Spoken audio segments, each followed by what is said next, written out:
everybody, this is Alchemist2 and I'm back again with another movie review. I just recently had a chance to watch Angry Birds the movie and I absolutely loved it. I thought it was just exceptional. I should say exceptional. Ha! I'm so funny! But Rovio did a bang-up job and they were true to the characters even though Red still has his moniker and Bomb still has his, and Yellow is called Chuck. Well, aptly named. There's humor in that. And of course, Red, he grows up being teased and he doesn't have any parents, and yeah, that would make you bitter. But, you know, I can relate to Red due to the fact that I have eyebrows just like his, but yeah, the only time I got teased for my eyebrows was by my psychologist, and I just decided to stop going to that psychologist. He's like, you gotta trim them, they don't look good. I'm like, dude, they're mine, they're attached to me. I like my eyebrows.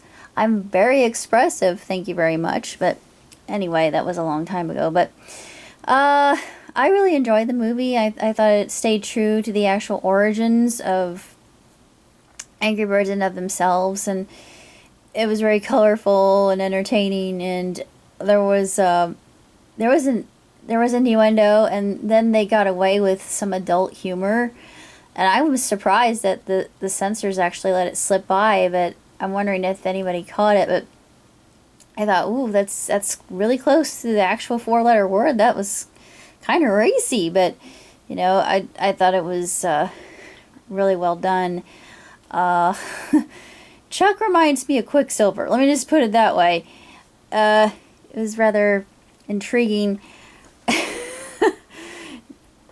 Yeah, I think that would be an interesting ability to have, but then again, I would get my impatience, the impatience I already have, would be multiplied times 1,000, maybe to infinity.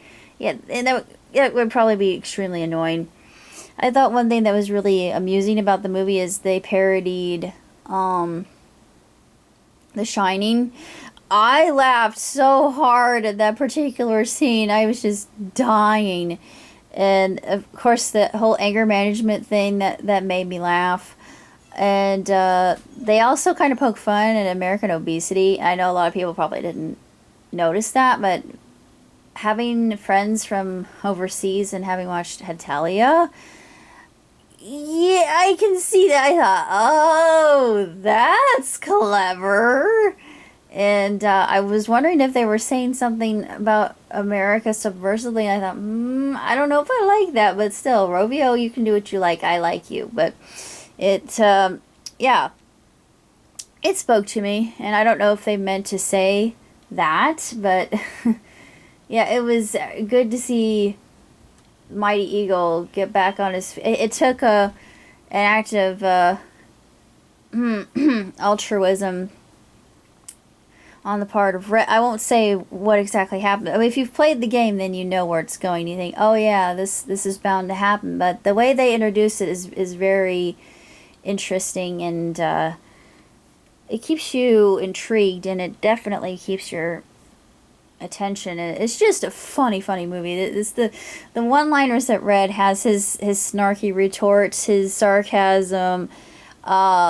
You know, I was kind of I don't know why, and this is a Homestuck kind of idea, but he reminds me of Carcat. I mean, if Carcat were a bird, he would be red.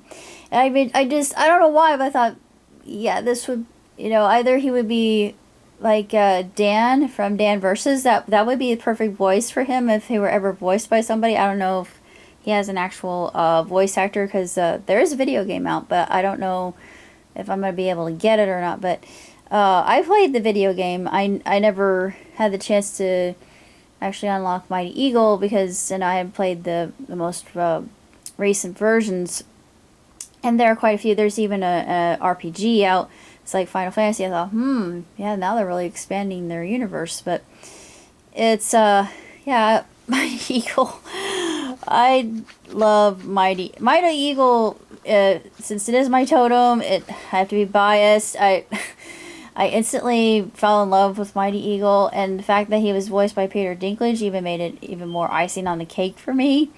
And just Some of the lines that he had, I thought, oh, Peter must have had a real blast doing this, because he sounded like he was having fun, and you could hear it in his voice, and he was just having a blast. And yeah, it was really tremendous. And just,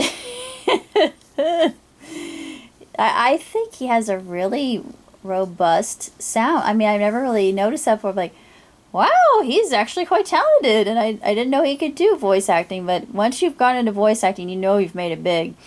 But good on you, Peter.